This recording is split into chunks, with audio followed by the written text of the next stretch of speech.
नमस्कार, colonel Ajay Shivaji astro money group first global astro finance digital channel से आपसे मुखातिब होता हूं। आज 17 जून सन 2026।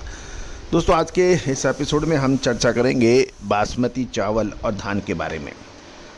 इसकी क्या पोजीशन है, अभी स्थिति क्या है, मंडियों में भाव क्या चल रहे हैं, अंतर्राष्ट्रीय स्तर पर क्या गतिविधियाँ हैं, पूरी जानकारी आप तक विस्तृत रूप से प्रस्तुत की जाएगी। दोस्तों, यदि आप हमारे चैनल पर नए हैं, पहली बार आए हैं और अभी तक सब्सक्राइब नहीं किया है, यदि चैनल पसंद आए तो सब्सक्राइब अवश्य कीजिएगा। ग्रेन्स में गेहूं, मक्का, बाजरा के अतिरिक्त चावल, इन सभी पर तिलहन, दलहन, मसाला, अनाज, कपास, इन्हीं सभी पर विशेष अग्रिम रिसर्च रिपोर्ट के लिए आप संपर्क कर सकते हैं। जानिए रिपोर्ट विस्तार से। दोस्तों, सबसे पहले तो भारतीय स्थानीय मंडियों की बात करें तो देश के बासमती धान और चावल बाजार में एक बार फिर मजबूती का माहौल बना है। निर्यातकों की सक्रिय खरीदारी, सीमित उपलब्ध स्टॉक और ईरान के साथ व्यापारिक परिस्थितियों में संभावित सुधार की उम्मीदों ने बाजार की धारणा को सकारात्मक बना दिया है। हालांकि नई साठी फसल की आवक से कुछ मनोवैज्ञानिक दबाव भी है। सबसे पहले तो हम उत्तर प्रदेश की बात कर लेते हैं। उत्तर प्रदेश की प्रमुख मंडियों में धान के भाव जो हैं 1509 धान बुलंदशहर 3400 से 3666, खैर 3401 से 3660, जहांगीराबाद 3300 से 3635 के भाव हैं। गढ़ मुक्तेश्वर 3201 से 3572 के भाव हैं। सुपर 52 धान 3000 से 3200 रुपये के आसपास है। प्रमुख चावल की बात करें तो 1121 स्टीम चावल 9550 से 9600 रुपये, 1401 स्टीम ग्रेड ए 9350 से 9400 रुपये, 1718 स्टीम ग्रेड 9150 से 9200 और 1509 स्टीम चावल 8650 से 8700 रुपये के भाव प्रति क्विंटल हैं। RH10 स्टीम गैर बासमती चावल 6250 से 6500 रुपये के बीच में हैं। मसाले, खुशबू और प्योर झाग, टेस्ट से भर दे हर जुबान पे स्वाद। एवरीडे मसाले, देश का स्वाद। ताज वैरायटी की बात करें तो ये 5800 से 6100 के भाव हैं। खबर ये भी निकल के आ रही है कि अमेरिका और ईरान के बीच प्रस्तावित समझौते से प्रतिबंधों में राहत की संभावना बन रही है, जिससे भारतीय बासमती के प्रमुख खरीदार ईरान की मांग बढ़ सकती है। हालांकि कुछ किस्मों में हालिया तेजी के बाद 300 से 400 रुपये प्रति क्विंटल का करेक्शन भी था। सीमित स्टॉक, निरंतर निर्यात मांग के कारण बड़ी मंदी की संभावनाएं फिलहाल कमजोर दिखाई दे रही हैं। जहां तक भारतीय चावल के निर्यात की बात करें, भारत दुनिया का सबसे बड़ा चावल निर्यातक देश माना जाता है और ग्लोबल राइस मार्केट में भारत की हिस्सेदारी 40% से अधिक मानी जाती है। लेकिन पिछले 2 महीनों में निर्यात में कुछ बड़े उतार चढ़ाव देखे गए, वो आप तक हम पहुंचा रहे हैं। बासमती निर्यात में चुनौतियां रही। ईरान और आसपास के खाड़ी देश यानी गल्फ कंट्रीज में जियोपॉलिटिकल टेंशन और जलमार्ग जैसे स्ट्रेट ऑफ हॉर्मुज़ के लॉजिस्टिक समस्याओं के कारण शुरुआत में बासमती चावल का निर्यात प्रभावित हुआ था। लेकिन अब ईरान के साथ व्यापारिक परिस्थितियों में संभावित सुधार की उम्मीदों से बाजार को वापस सहारा मिल रहा है। भारतीय निर्यातकों ने नए रास्ते भी खोजे हैं, जिसमें जॉर्डन भारत का दूसरा सबसे बड़ा बासमती आयातक देश बना है। इसके अलावा इंग्लैंड, इटली और नीदरलैंड जैसे यूरोपियन देशों में भी निर्यात में 60% से 80% तक का उछाल देखा गया है।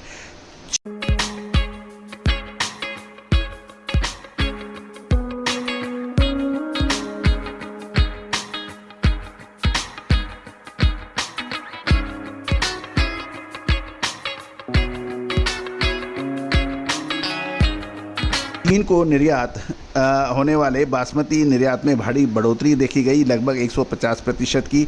लेकिन हाल में ही चीन ने भारतीय चावल की खेप GMO यानी जेनेटिकल मॉडिफाइड तत्वों की शिकायत की है। इसके बाद एपेडा ने निर्यातों के लिए सख्त टेस्टिंग नियम लागू किए हैं। साथ साथ जून की शुरुआत में पंजाब और हरियाणा के किसानों ने धान की बुआई यानी पैडी सोइंग के सीजन में शुरुआती दौर में यूरिया और DAP खाद की कमी को लेकर प्रदर्शन भी किया था।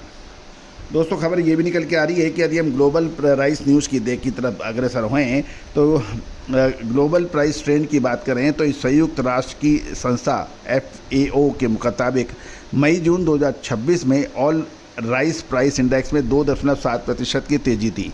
इंडिका और खुशबूदार फ्रेगनेंट चावल की कीमतें ग्लोबल स्तर पर बढ़ी हैं। वियतनाम और थाईलैंड की बात करें तो वियतनाम में चावल की कीमतें पिछले 16 महीने के उच्चतम स्तर पर पहुंच गई है, क्योंकि वहां स्टॉक कम है।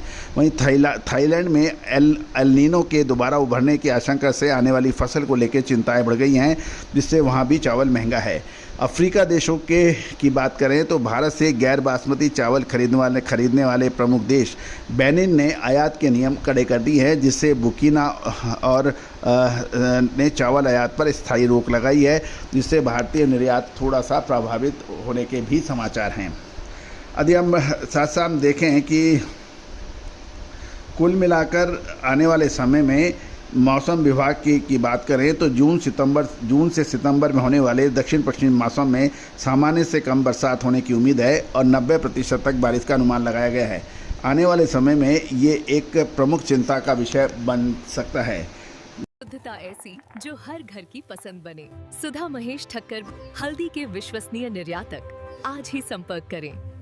दोस्तों की चावल की रुख 1509, 1121, 1401 और 1718 जैसी प्रमुख बासमती किस्मों में मांग बनी रहने पर आने वाले समय में भाव में सुधार देखने को मिलने की संभावना है। हालांकि निकट अवधि में साठी फसल की आवक और मानसून की चाल के कारण कुछ उतार चढ़ाव जारी रह सकता है।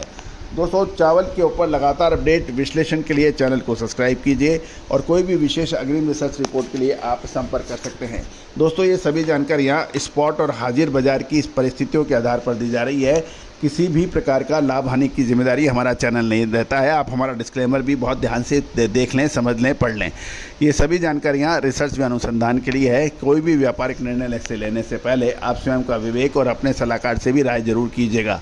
बाजार के भाव ताज़ा रुझानों के आधार पर दिए गए हैं, फिर भी कुछ मंडियों में क्वालिटी अनुसार भावों में कुछ परिवर्तन होने की प्रबल संभावना भी बन सकती है। All the very best, good luck, happy trading.